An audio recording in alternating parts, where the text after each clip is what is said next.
s'appelle Expo Science. En Belgique, ça fait la 9e fois qu'on l'organise. En fait, cette exposition est une vieille tradition. Déjà au Québec, depuis longtemps, on faisait ce genre d'exposition. Et ce genre d'exposition est fait pour essayer de montrer que les sciences, c'est autre chose que ce qu'on trouve dans les livres, des choses assez sérieuses. C'est quelque chose où on peut s'amuser, c'est quelque chose de très concret, et c'est quelque chose qui est accessible à tout le monde. Donc, ce que vous avez vu ou ce que vous verrez, ce sont des jeunes du primaire ou du secondaire qui se sont choisis un sujet qui les préoccupait, par exemple savoir comment fonctionne une bougie, savoir ce qui se passe dans un étang qui est près de chez eux, quelle est la vie des grenouilles par exemple, ou bien savoir comment fonctionne un moteur à 2 temps. Et ces jeunes se sont intéressés à ce sujet, ils ont été aidés par leurs professeurs, et ils viennent ici à l'exposition montrer le résultat de leurs recherches.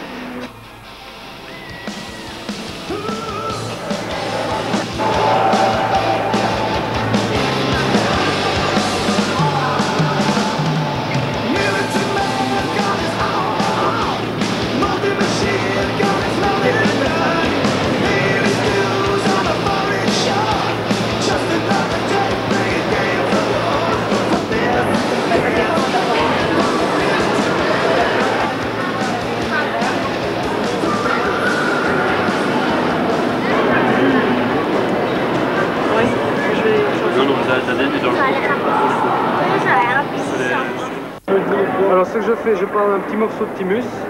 Là c'est beaucoup plus petit, mais normalement je prends 250 grammes. Alors pour commencer, on le mixe avec un mixeur, de manière à déjà rompre mécaniquement les membranes cellulaires et nucléaires. Alors pour achever le travail, on envoie une solution de détergent et d'inhibiteur d'enzymes. Alors les enzymes attaquent les protéines ainsi que les organites et les restants de membrane qui se trouvent en périphérie de l'ADN. Alors les enzymes vont manger ça, seulement ils ne font pas la différence entre l'ADN et ce qui n'est pas l'ADN. Alors ce qu'on fait, on met un inhibiteur d'enzymes pour empêcher les enzymes d'attaquer l'ADN même. Donc comme ça il ne nous reste plus ou moins que de l'ADN. Mais évidemment on a encore des déchets. Alors ce qu'on fait après, on ajoute de l'éthanol, voilà ici, afin de faire précipiter l'ADN, parce que l'ADN est insoluble dans l'alcool. On récupère le précipité. Évidemment, comme la précipitation était très rapide, l'ADN étant fibreux, il a entraîné avec lui dans sa précipitation les organites et des morceaux de membrane qu'on ne veut pas nous, pour faire l'expérience. Alors, on ajoute du NaCl, et comme voilà, le NaCl bimolet, alors comme l'ADN est soluble dans le NaCl, il va former une solution liquide. Alors après on filtre. Alors comme l'ADN est liquide, il passe le filtre, tandis que tous les restes, les organiques, etc. qui étaient dans le filtre, restent comme ça. Et alors on les balance. Donc après on a une solution liquide d'ADN, alors on le fait reprécipiter avec de l'alcool. Et alors voilà, on obtient des fibres d'ADN qui sont ici. Ça c'est de l'ADN pur.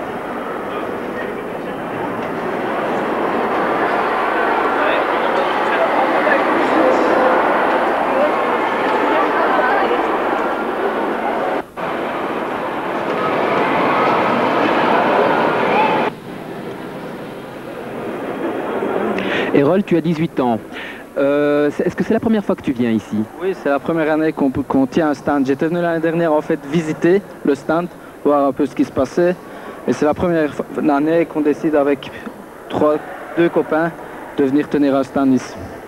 Vous êtes sûrement beaucoup documenté pour pouvoir réaliser ce pont. Est-ce que tu peux un peu expliquer un peu votre parcours? Mon parcours, en fait, on a vu un film sur le pont de Tacoma qui s'est écroulé en 1940 à une journée porte ouverte à Liège. On s'est dit, on a pris ça comme exemple, c'était notre point de départ. On s'est dit on va faire un pont miniaturisé pour simuler un peu ce qui s'était passé à ce moment-là. Et puis on est parti, on a pris différentes planches, on s'était lancé, on a fait plusieurs essais et le résultat est là. Vous vous êtes fait aider? Par notre professeur de physique, oui.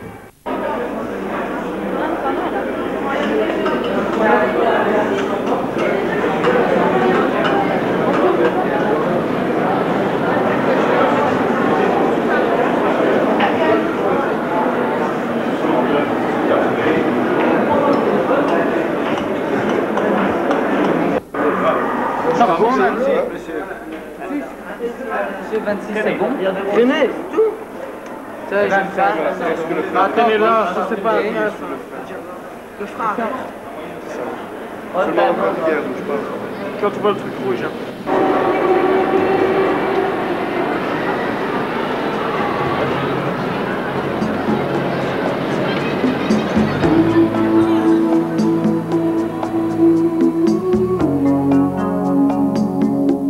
I saw her today, I saw her face, was a face I loved, and I knew I had to run away.